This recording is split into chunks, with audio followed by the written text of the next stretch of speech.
아들하고 아버지가 잠을 자고 있었는데요. 군에서 제대한 지 3년이 넘은 아들이 갑자기 잠을 자다가 벌떡 깨는 겁니다. 얼굴에 식은땀이 막 흐르고요. 헛소리를 해요. 그래서 아버지가 너 왜 그러냐 그랬더니 아버지 저 군대 꿈 꿨어요 그러더래요. 군대가 얼마나 힘들었으면 자다가 군대 꿈을 꾸니까 벌떡 깬 겁니다. 며칠 뒤에 이번엔 아버지가 자다가 벌떡 깨셨어요. 그리고 식은땀을 흘리면서 휴 하시는 거예요. 아버지 왜 그러세요? 그랬더니 군대 꿈 꿨다 그러시더라고요. 남자들은 이 군대에 대해서 정말 아마 주님 나라 갈 때까지 군대 얘기하면 이 피부가 세포가 다시 일어서는 걸 아마 느끼실 겁니다. 그러시죠? 그래서 군대 얘기 자꾸 하면은 듣기 싫어하시죠? 제일 듣기 싫은 얘기 군대에서 축구한 얘기라면서요. 자, 왜 그럴까요? 여러분 군대는 인간이 상상할 수 있는 또는 상상할 수 없는 극한의 체험을 할 수도 있는 곳입니다.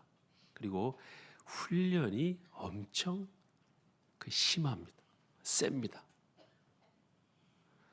그래서 훈련과 군기 이 두 가지가 군대를 이끄는 기본 틀인데 이거에 대한 추억이 가끔 우리를 힘들게 할 때도 있고 또 우리를 힘나게 할 수도 있습니다. 군대 하면 생각나는 게 뭡니까? 명령, 복종, 전쟁, 총칼 이런 것들이죠. 굉장히 절박하고 그리고 단호한 것들입니다. 그래서 군대에는 없어도 될 것들은 아예 없습니다. 군인이 지니고 있는 것들은 반드시 있어야만 할 것들. 왜 군복이 그런 색상일까요? 자기를 보호하려고 보호색입니다. 멋진 색깔 쓰지 않습니다. 옛날에 계급장이 반짝반짝 빛났거든요. 지금은 다 바꿨어요. 빛나지 않습니다. 빛나는 것도 위험하다. 그래서 군복은 가장 솔직한 복장이라고 보시면 됩니다. 사실 추워도 짧은 치마 입고 다니시는 분들 계시죠. 추워 그러면서 그거 입고 다니잖아요. 군대는 그런 복장은 입질 않습니다. 추우면은 따뜻하게, 더우면은 그대로 시원하게 다 표현이 되게 되어 있습니다. 제식 훈련이라는 걸 이제 입대하면 가장 먼저 하게 되는데 우리 어르신들은 군생활 한번 잘 생각하시면 재미가 있으실 겁니다. 제식 훈련이 뭡니까? 총 없이 그냥 몸으로 하는 훈련인데요. 앞으로 가, 뒤로 가, 좌양, 좌, 우양우 이런 것만 계속 하는데 저는 장기 훈련을 받았는데요. 4주 동안 그 훈련을 했어요. 4주 동안. 식당 갈 때에도 120도로 팔을 위로 올리고 뒤로 45도를 반드시 뒤로 이렇게 빼야 됩니다. 다리는 45도로 올리고 그리고 식당을 가야 됩니다. 그런 제식 훈련을 하는데 명령자는 몇 사람일까요? 한 사람이죠.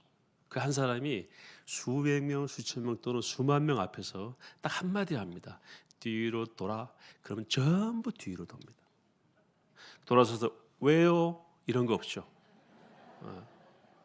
앞으로 돌면 안 되나요? 그런 거 없어요. 그냥 뒤로 돌아 하면은 다 뒤로 돕니다.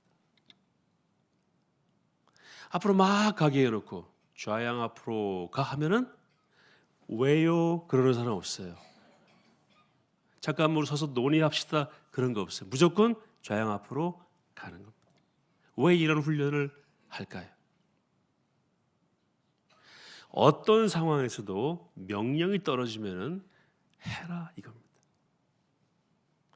좌양 앞으로 가, 우양 앞으로 가는 쉽지만 전쟁 중에 돌격 앞으로 하면은 머뭇거리게 되겠죠.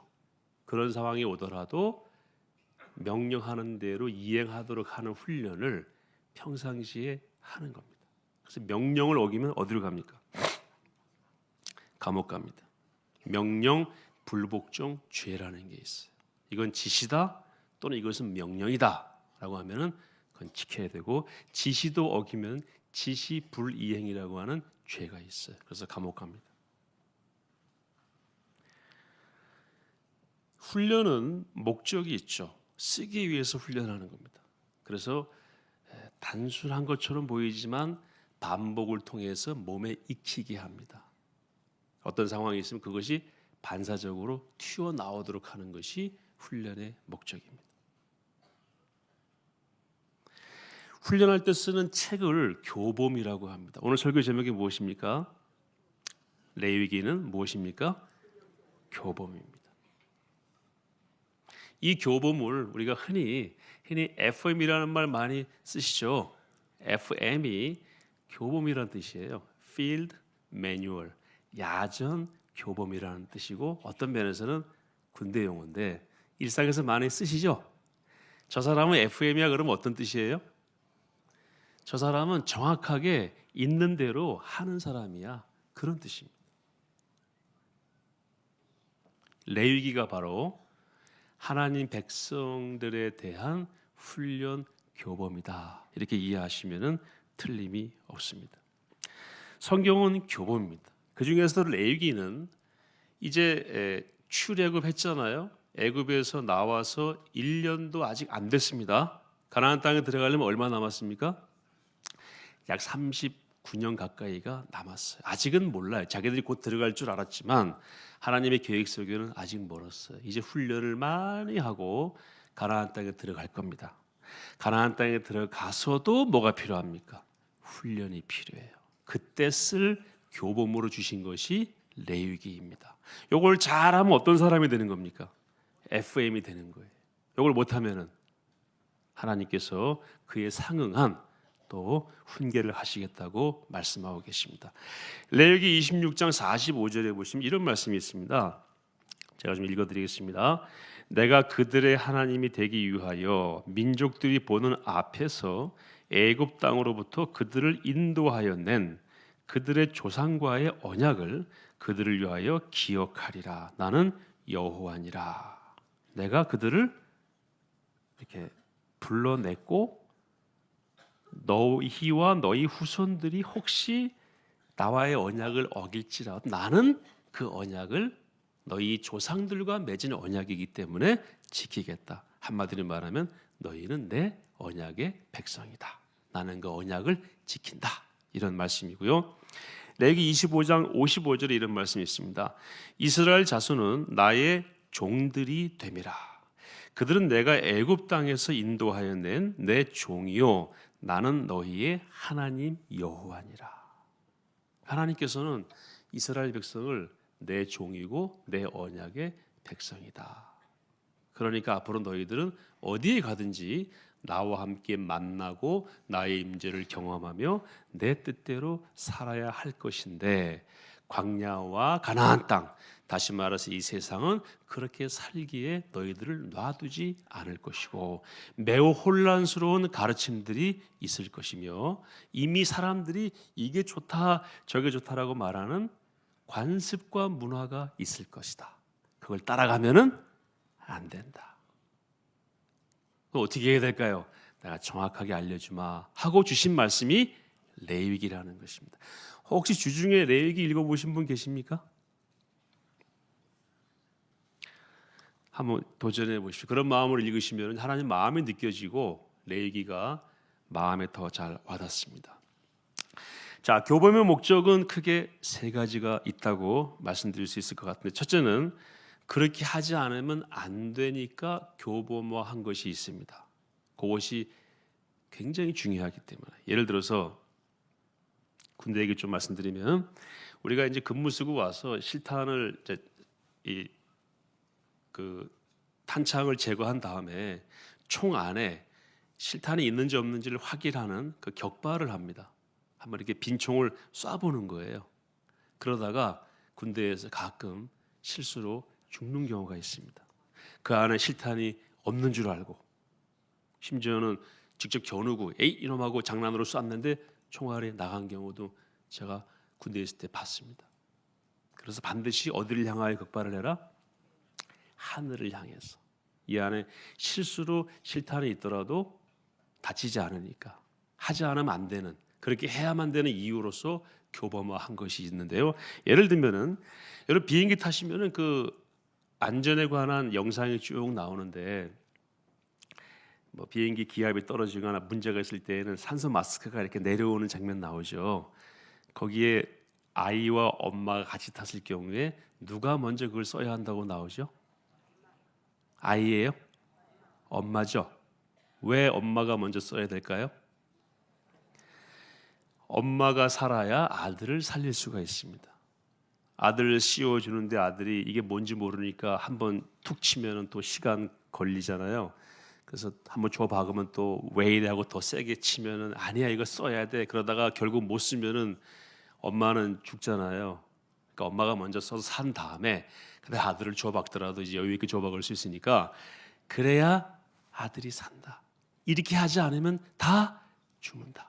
그래서 이 매뉴얼은 반드시 지켜야 한다.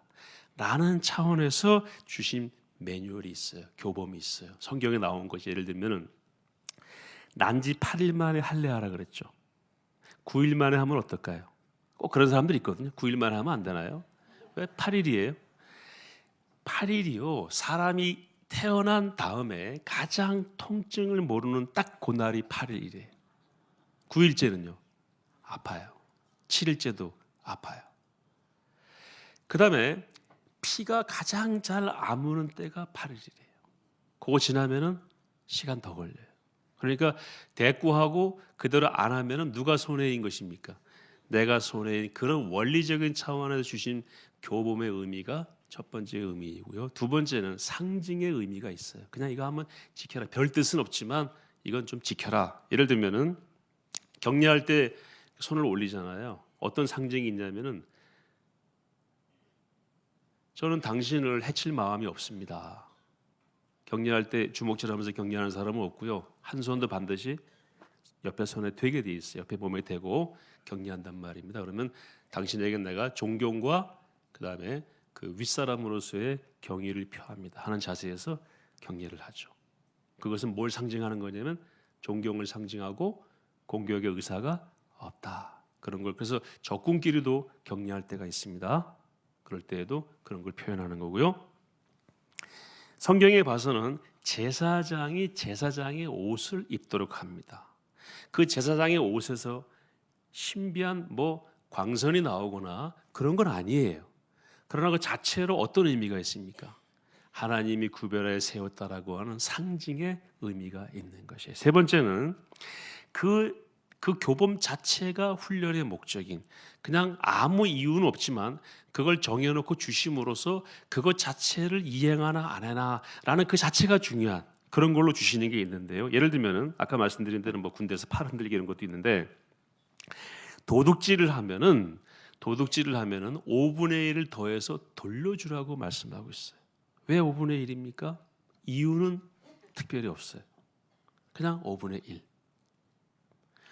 사람이 재물을 드리는데 가축을 드리려고 해야 되는데 가축을 드릴 힘이 없으면 어디까지 내려가냐면 곡식까지 내려가는데요.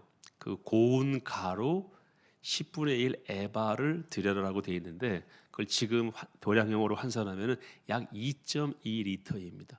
왜 2.2리터를 드려야 되나요? 그 이유는 성경에 나오지 않아요. 그러나 하나님께 나올 때에는 그렇게 딱 정해진 그대로 해라 이겁니다. 그 자체가 목적이다.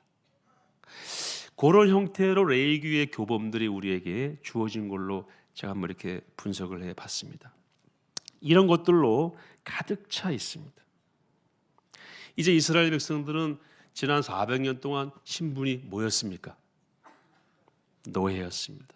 그러니까 노예 근성이 있어가지고요, 굉장히 많이 수군거립니다. 지난주 우리 주일 설교에서 담임 목사님 말씀하셨지만 3일 전에 홍해를 건너고도 뭐가 부족하면은 돌이켜서 하나님을 원망하면서 뭐라고 그랬다고 그랬습니까? 어디 이 애굽에 묘지가 없어서 이 광야에서 우리를 죽이려고 하느냐. 3일 전에 뭐를 경험했다고요? 홍해가 갈라지는 걸 경험하고 자기들을 뒤쫓아오는 모든 애굽의 군대가 앞장서 왔던 왕부터 수장되어서 그 왕의 대가 끊어지는 것을 눈으로 봤어요. 그런데 조금만 틈이 있으면 돌아서서 뭐 합니까? 수군거리고 대적하고 지도자에 대해서 공격하는, 그게 바로 뭐냐면 노예의 근성입니다. 그대로 놔두면은 앞으로 38년 동안 광야를 돌파할 수 있다 없다? 없다. 돌파한다 할지라도 가나안 땅에 들어가면은 너희들보다 31배나 많은 나라들이 있는데 그 나라들은 강고하게 우상을 섬기는 전통을 만들고 종교를 만들고 그다음에 온갖 더러운 풍습을 만들었는데 너희들이 오염되지 않는다는 보장을 할 수가 없다. 그럼 너희들은 내 백성인데 내가 견딜 수가 없다 이거죠. 우리 어르신들 가운데 조카나 또는 자제분들이 그 외국에 유학 가시는 경우가 있잖아요. 특별히 이제 따님이나 조카 또는 우리 손녀딸을 보낼 때에는 마음이 좀 어떻습니까?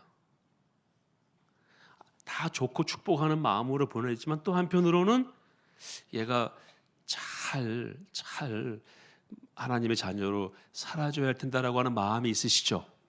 그래서 정말 많은 이야기를 하고 싶지만 우리 어르신들 성품이나 또는 아이들의 그 행동을 잘 살펴가지고 한두 말씀 하실 때가 있잖아요. 그런 걸로 주신 말씀이 레위기. 저도 우리 큰 딸이 지금 대학 간다고 저 지방에 가 있는데 제가 가끔 이제 확인하는 게 있어요. 그건 아빠의 마음이 이만큼인데 줄여서 한두 마디로 알았지 하고 확인하는 게 있어. 그게 바로 레위기예요.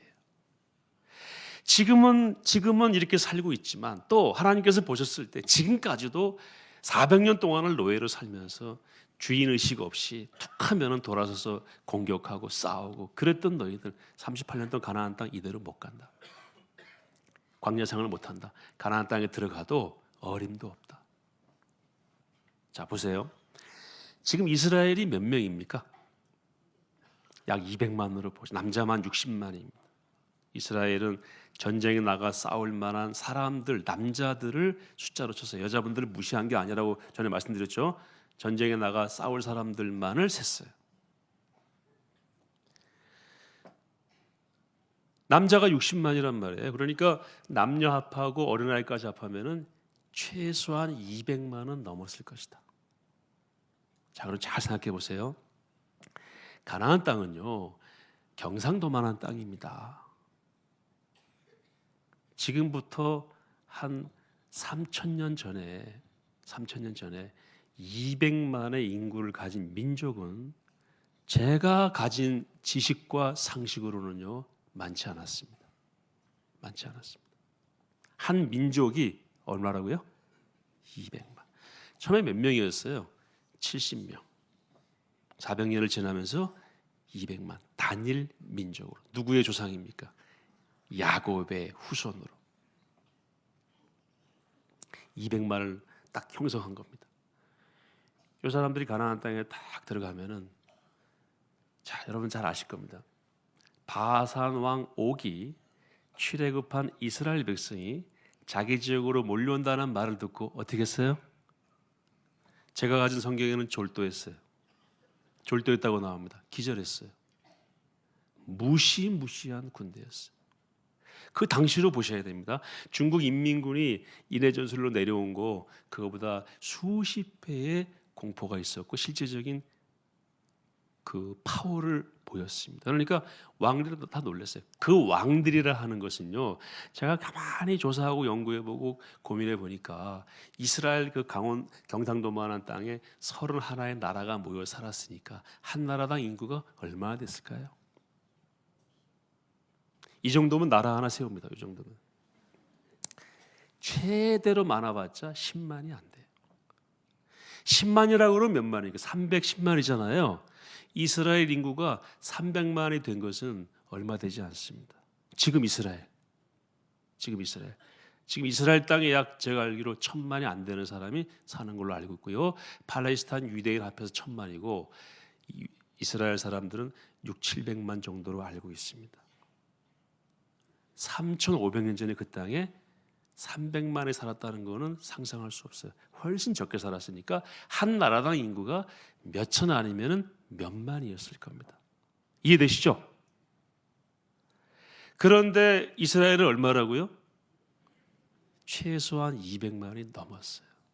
그러니까 준비는 됐어요. 그런데 문제는 뭡니까? 영적인 준비.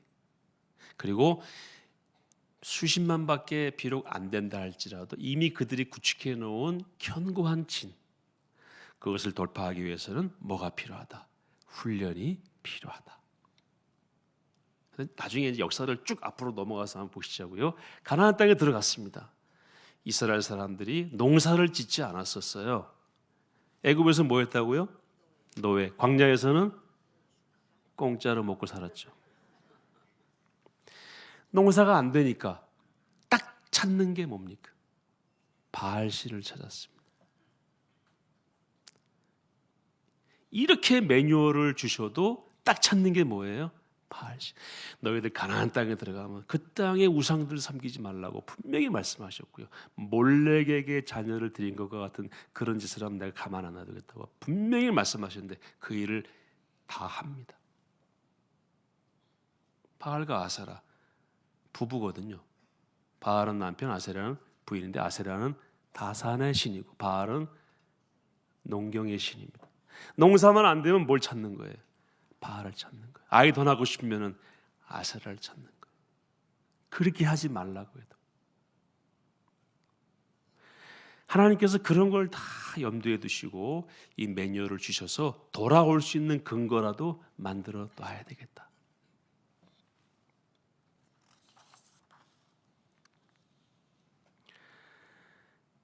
하나님 백성으로 살 수 있도록 구체적인 그 내용을 교범으로 주셨는데 제가 몇 가지 좀 예를 들어 보겠어요. 1부터 7까지 이 레위기에 나와 있는 그 교범에 해당되는 내용들 한번 좀 설명드릴게요. 자, 1일에 해당되는 게 뭐가 있냐면은 당일 그날 하루 만에 처리해야 될 게 있어요. 이건 반드시 그날 해야 됩니다. 뭐냐면은요, 화목제를 하나님께 드리는 날이 있어요. 화목제는 5대 제사 가운데 세 번째 제사로서 뭡니까? 하나님과의 화목을 위해서, 인간과의 화목을 위해서 드리는 제사가 아니고, 더 정확하게 말씀드리면 하나님과의 화해와 화목에 대해서 감사하며 드리는 제사입니다. 이 제사를 드림으로 하나님과 화목이 이루어진다, 뭐 그런 차원보다는 오히려 이미 이루어진 화목에 대해서 감사하는 제사를 드린다고 보시면 되는데, 그래서 이 제사는 찬양을 함께 드리며 제사했기 때문에 찬양제라고도 합니다. 감사제라고도 물론 하고요. 이 제사의 특징이 있습니다. 이 제사는 모든 제사 가운데 하나님께 드리지 않고 인간이 먹는 유일한 제사입니다. 뭐 하기 위해서요? 화목을 나누기 위해서.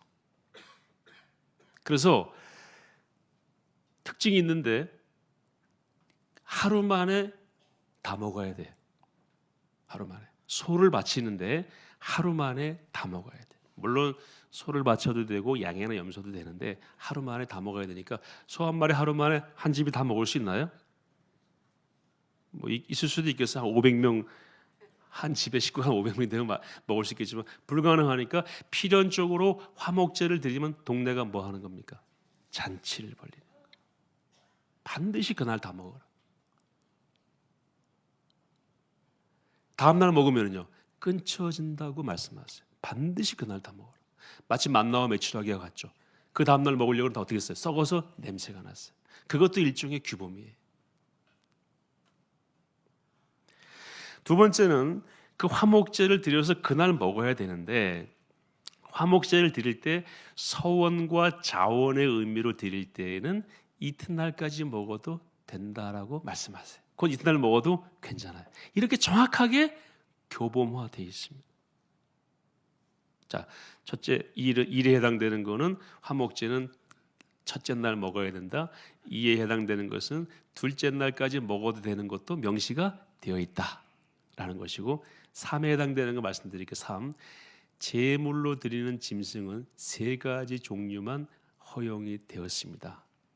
소와 양과 염소. 닭 됩니까 안 됩니까? 한국 사람 치킨 좋아한다고 치킨 갖다 드리면 안 됩니다. 정확하게 재물의 종류가 명시가. 다시 한번 말씀드릴게요. 뭐라고요? 소나 양이나 염소. 소나 양이나 염소를 드려야 되는데 이거 준비할 형편이 안 돼요. 그런 사람들에게 허용된 것이 네 번째로 허용된 제물이 비둘기입니다. 반드시 2마리를 드려야 됩니다. 그래서 1, 2, 3, 4 말씀드리고 5에 해당되는 거 말씀드리면 가나안 땅에 들어가게 되면은 첫째 해, 둘째 해, 셋째 해 동안에 나는 소출, 그 곡식은 먹지 말라고 하셨어요. 그것은 더러운 것이다. 여러 가지 의미가 있습니다. 그건 제가 지금 나중에 기회 되면 말씀드리고요. 네 번째 4년째 해에 그 얻어진 소출은 거룩하니까 구별하여 하나님께 드리라고 되어 있고요. 너희들은 5번째 5년째 그때 얻어진 소출을 먹어라라고 말씀하세요. 그러니까 3년 동안도 먹으면 안 되고 4년째 것도 먹으면 됩니까? 안 됩니까? 안 돼. 몇 년째 거? 5년째. 토론해가지고 바꿀 수가 없어요. 6에 해당되는 거 말씀드릴게요. 6년째 되는 해에는 안식년은 7년째잖아요. 7년째 6년째 해에는 하나님께서 3년치 해당되는 수확을 얻게 해주신다고 그랬어요. 그러니까 7년째, 8년째, 9년째까지도 먹을 수 있는 음식을 6년째에 엄청 많이 소출을 얻게 해주시는 거예요. 그러니까 7년째에는 일하지 말라. 땅도 쉬고 너희도 쉬어라. 그 다음 7에 해당되는 걸 말씀드릴게요. 이 레위기에 7에 해당되는 게 굉장히 많이 나오는데요. 오음 있잖아요. 몸에 나는 오음인가 아니면 나병인가 일반 피부병인가를 제사장이 이렇게 보고 판정하게 돼 있는데 그 기간이 7일이 지나야 판정을 할 수가 있게 돼 있어요. 처음에 딱 보고 본 다음에 7일 지나서 환부에 계속해서 그런 일이 있으면 이거는 오음이다, 이거는 피부병이다, 이거는 뭐 나병이다라고 얘기를 합니다. 그 7이라는 숫자가 회복과 치유와 완전을 의미하는 숫자로 여러 번 반복해서 나옵니다. 자, 여러분 제가 몇 가지 질문을 좀 드릴게요. 7년째 무슨 해라고 그랬죠? 이거를 안식년. 7년째에는 땅에서 난 것을 먹을 수 있을까요? 없을까요?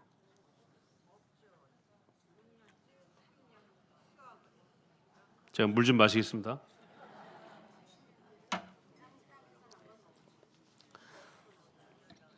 뭘 봐야 됩니까? 매뉴얼을 봐야죠. 교본을 보니까 어떻게 나와 있냐면요. 땅에서 그냥 스스로 난 것이 있어요. 그거는 먹으라고 돼 있습니다. 먹되 그 밭의 주인도 먹고 종도 먹고 이웃도 먹고 이걸 함께 나누어라. 아까 6년째에는 몇 년째 음식을 주셨습니까? 그건 너가 먹고 7년째에 내가 일하지 않았는데 나는 곡식이 있으면 그거는 그거 먹어도 된다. 그냥 너 걸로만 하지 말고 이웃과 함께 나누어라. 그래서 여기서 누가 말씀하셨는데 맞아요. 먹어도 됩니다. 단 조건이 있어. 일은 하지 말고 스스로 난 것만 먹어라. 이스라엘 사람들은 누룩을 넣은 빵을 먹었을까요? 안 먹었을까요? 먹었죠? 먹지 말라고 성경에 나와 있거든요. 네. 그래서 이렇게 정리하면 됩니다. 누룩을 넣은 빵을 먹습니다. 그런데 6월절에 먹을 때는 누룩을 넣지 말고 뭘 먹으라 그랬어요? 무교병을 먹어라. 두 번째, 하나님께 드리는 제물로 바치는 빵에는 떡에는 누룩을 넣지 마라. 이렇게 명시가 돼 있어요. 이런 것들을 다 지키려고 하다 보면은 어렵지만 하나님 백성이 점점 되어 가는 것입니다. 구별된 삶으로. 재밌는 거는요. 아들을 낳으면은 7일간 부정하고요. 산간이라고 그러죠. 우리말로 하면은 33일을 하게 돼 있어요. 40일을 도합 지나야 회복이 돼요. 딸을 낳으면은요. 7일이 아니고 14일이 부정하고 66일 동안 부정하기 때문에 80일이 지나야 돼요. 제가 한번 여러 책을 찾아봤는데요. 그 이유는 명확히 안 나와 있더라고요. 근데 이런 말씀은 있어요. 죄가 여자로부터 들어왔기 때문에 여자를 낳으면은 더 오랜 기간 이렇게 부정한 기간을 보내야 한다. 그건 어느 한 사람의 견해인데 성경에는 설명이 없어요. 어쨌든 이렇게 명확하게 나와 있어요. 40일, 80일. 이스라엘 사람들은 아이 낳으면 40일 동안은 또는 80일 동안은 자기를 보호하면서 건강을 위해서 영적인 안정, 육적인 안정을 위해서 시간을 갖게 되는 것이 다른 나라 사람들과는 구별된 것으로 하나님께서 교범으로 제시를 하셨다는 것입니다. 오늘 본문에 나오는 제사는 지난주에 이어서 번제입니다. 번제는 어떤 제사라고 그랬습니까? 태워서 드리는 제사, 화제도 마찬가지인데요. 번제는 특징이 두 가지가 있어요. 첫째는 흠이 없는 제물을 드려야 됩니다. 화목제는 조금 흠이 있어도 받아줬어요. 하나님께 드리는 번제는 흠이 있으면 안 돼요. 이걸 제사장이 검수합니다. 흠이 있으면 받지 않습니다. 두 번째는요, 다른 제물들은 다 인간이 먹는 부위가 있습니다. 소제도 인간이 먹는 부위가 있어요. 번제는 먹는 부위가 없어요. 오늘 말씀 잠깐 보실까요? 13절 중간에 보시면 그 내장과 그 정강이를 물로 씻을 것이요, 제사장은 뭐라고 나오면 그 다음에 그 전부를 가져다가 제단 위에서 불살라 번제를 드릴지라. 번제는 전체를 드리는 거고요, 완전히 불살라서 형체가 없이 다 올려드리는 것이 뭡니까? 번제입니다. 첫 번째 제사가 번제입니다. 이거를 매일매일 드려야 한다고 그래가지고 무슨 번제라고 그럽니까? 상번제라고 합니다. 매일 드리는 번제. 이 번제는 끊어지면은 안 됩니다. 아침과 저녁으로 항상 드렸습니다.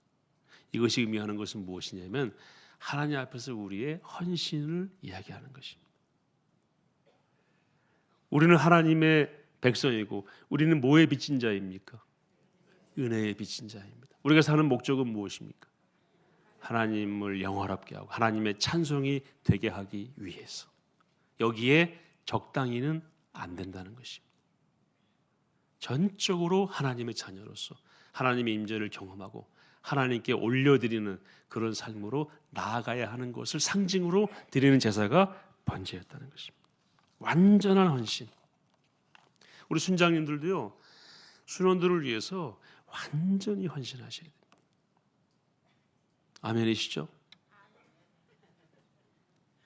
그렇다고 태워 바치라는 말씀 아니고요, 전적으로 헌신할 때에 역사가 일어납니다. 우리 삶도 나의 것은 없습니다.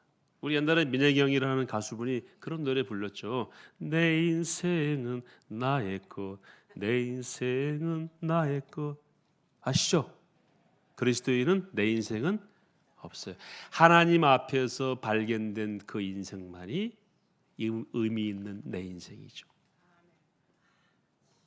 완전히 드리는 겁니다. 그 전부를 가져다가 완전히 불살라 드려요. 다른 제사들은 인간이 취하는 거, 제사장이 취하는 게, 심지어는 떡도 일부는 제사장이 먹도록 되어 있어요. 번제만큼은 안 됩니다. 완전한 헌신. 모든 제사에 공통적인 요소가 있는데요,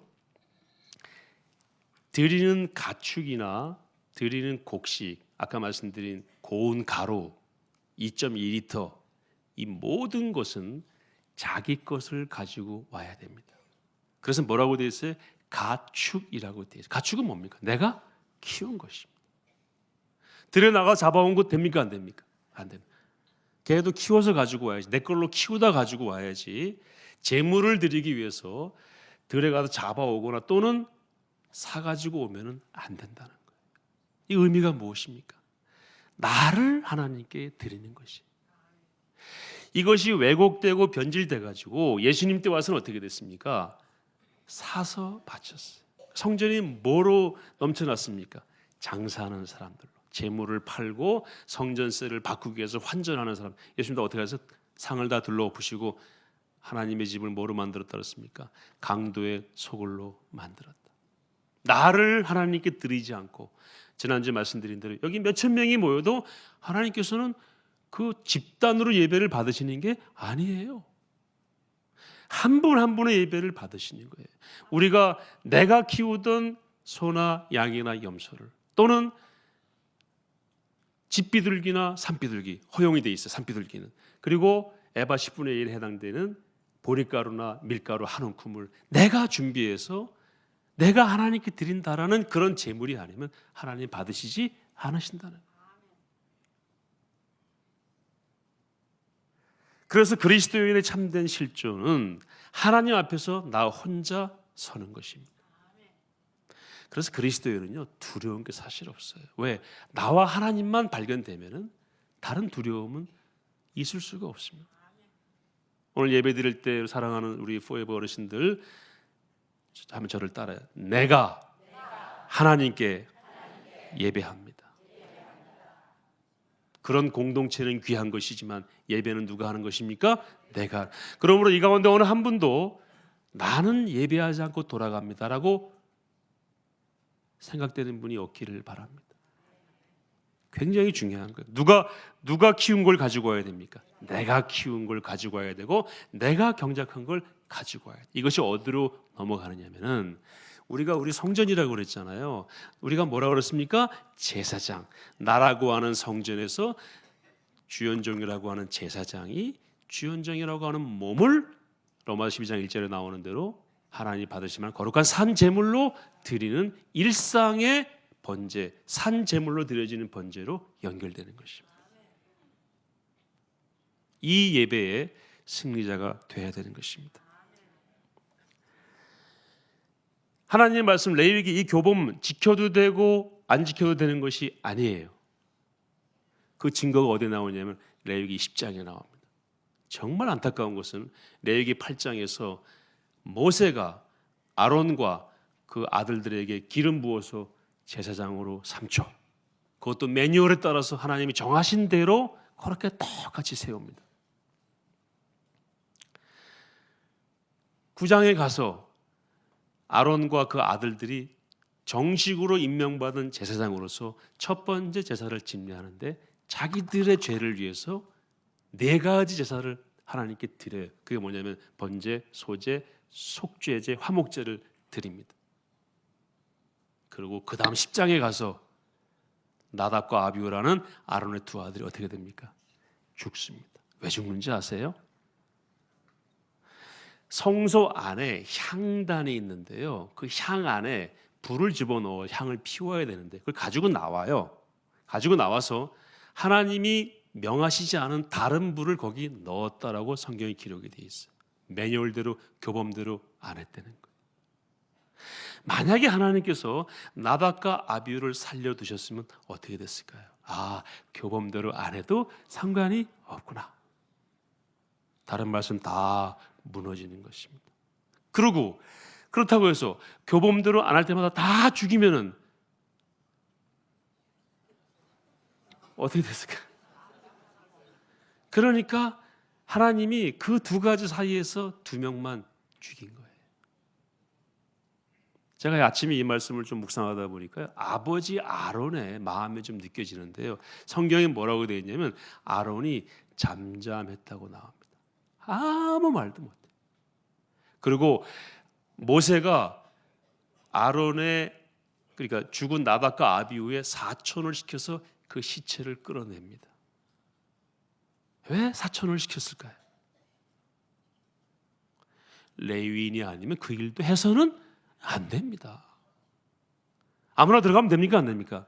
안 됩니다. 그럼 또 죽어요. 그러니까 그거 보면은 모세가 정확하게 교범대로 합니다. 근데 그 장면을 보고 아버지 아론은 아무 말도 못해. 왜요? 뭘 안 지켰기 때문에? 교범을 안 지켰기 때문에. 그러면서 이스라엘 전체가 한번 훈련을 하게 됩니다. 아, 하나님 말씀은 지켜도 되고 안 지켜도 되는 것이 아니로구나. 하나님이 단지 이렇게 행하시지 않을 때에는 참으시는 거구나. 이 장면이 사도행전에 똑같이 나와요. 자, 아까 제가 말씀드렸죠. 첫 번째 제사를 드린 다음에 이제 제사장으로서 공식 임무를 하는 그 초입에서 나답과 아비후가 불을 맞고 죽습니다. 성경에 보면은 여호와 앞에서 나온 불이라고 그랬으니까 제가 상상하건대는 지성소에서 나오지 않았을까, 그렇게 상상이 돼요. 말할 수 없어요. 아론이 말할 수 없어요. 왜 말할 수 없습니까? 하나님이 죽이셨는데 어떻게 말을 해요? 똑같은 장면 어디 나오냐면 사도행전 5장에 나오죠. 그 부부 얘기하시죠. 누굽니까? 아나니아와 삽비라. 상황이 똑같습니다. 초대교회가 생겨지고 성령 충만한 교회로 출범해서 막 나갈 때 초대교회의 초기입니다. 초대교회의 초기. 나답과 아비후를 아나니아와 삽비라 하나님이 누구처럼 죽이신 겁니까? 나답과 아비후처럼 죽이신. 이 공동체는 그렇게 이권을 다투는 공동체가 되어서는 안 된다. 하나님의 성직을 돈 주고 살려고 그러면 안 되고, 돈으로 교회 내에서 영향력을 행사하려고 하면 된다, 안 된다? 안 된다. 교회는 무슨 공동체다? 성령의 공동체다. 생명의 공동체다. 그 자리에서 몇 시간의 간격을 두고 부부를 죽이잖아요. 그럼 그렇게 하는 사람을 다 죽였으면 여기 지금 몇 명이 남아있을까요? 그렇게는 못하시니까 성경을 기록해서 자꾸 돌아보게 하시는 하나님의 마음이 거기에 있는 것입니다. 여러분, 훈련을 받는 것은요 굉장히 행운이고 감사할 일이에요. 이유가 무엇입니까? 쓰시려고 그러는 거예요. 그리고 훈련을 받는다고 생각하시는 분은 일단 젊으신 겁니다. 훈련 잘 받으셔서 하나님 마음 기쁘시게 해드리고 우리 삶 자체가 하나님께 드려지는 제물되는 번제와 같은 삶으로, 상번제와 같은 삶으로 하나님 기쁘시게 해드리는 모든 우리 하나님 백성 될 수 있기를 축복합니다.